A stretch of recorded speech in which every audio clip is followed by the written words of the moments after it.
ब्रह्मांड के निर्माता एक बहुत बड़े ऊंचे दर्जे के जादूगर हैं।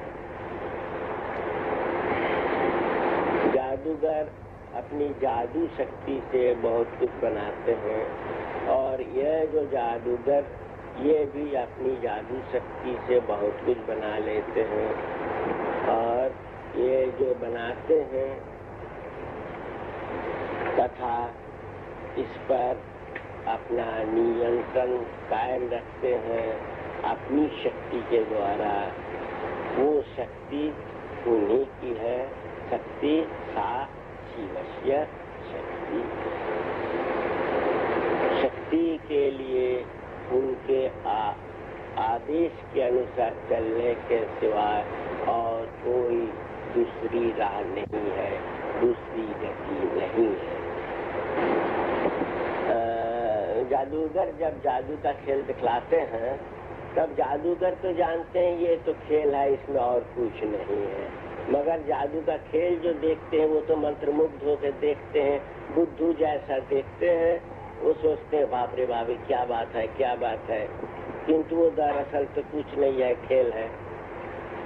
तो जादूगर चाहते हैं कि ये खेल देखे और इसी में वो मंत्रमुग्ध हो जाए और खेल के बस में रह जाए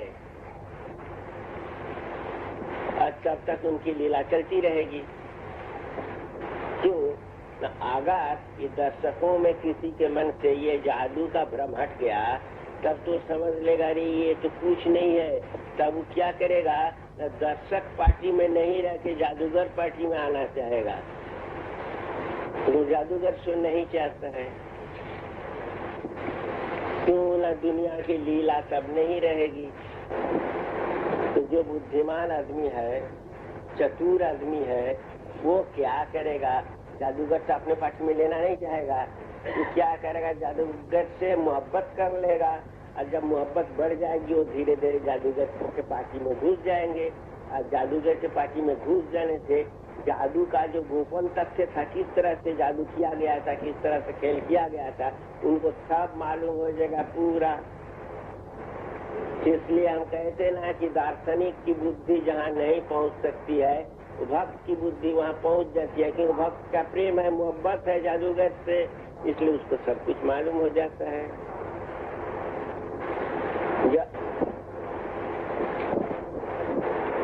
और जादू से बनी हुई चीजें जो है वो आती हैं उस जादूगर से और रहती भी हैं, रक्षित भी होती है जादूगर में, इसके अंतरिम सत्ता में,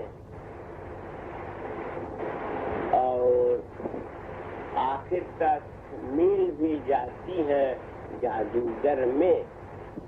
इसलिए एक जादूगर को जानने से या पाने से मनुष्य सबको पा जाते हैं।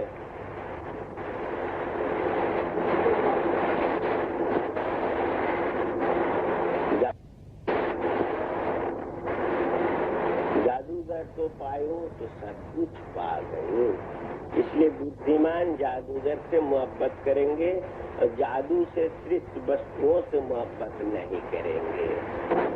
और ये जो बुद्धिमान साधक है, कई बार मैंने कहा कि जो साधक है वो बुद्धिमान है, वो चतुर है, और जो साधना नहीं करते वो बुद्धू है।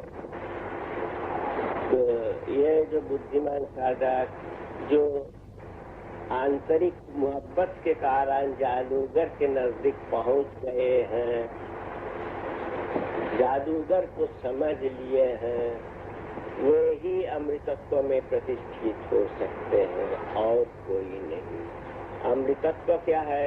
इस विश्व में सृष्ट वस्तु जो कुछ भी है वो परिवर्तनशील है, क्यों न सभी धाराएं गतिशील हैं, तो सृष्ट जगत भी एक सृष्टि की धारा के अनुसार चलते हैं, इसलिए ये भी गतिशील है और गतिशील होने के कारण इसमें परिवर्तन है। तो जिनके सत्ता से ये परिवर्तनशील वस्तुओं की पैदाइश हुई है वो अपरिवर्तनीय है। इसलिए जो इस अपरिवर्तनीय सत्ता में, सत सत्ता में प्रतिष्ठित हो गए, वो अमृतत्व पाते हैं। क्यों? उनमें परिवर्तन नहीं है, उनमें मौत नहीं है। तो कहते हैं मृत्यु अर्थात मौत की मौत। उनके पास पहुंचने से मौत की मौत हो जाती है। इसका दो माने हो सकता है। एक है उनमें जो उनके पास जो पहुंच गए हैं उनका और पुनर्जन्म नहीं होगा, तो उनकी जो आखिरी मौत हुई, उनकी जो मौत हुई वही आखिरी मौत होगी। और दूसरी बात है हर चीज की मौत होती है तो उसकी भी मौत होनी चाहिए, तो उनके पास आने से मौत की भी मौत हो जाती है।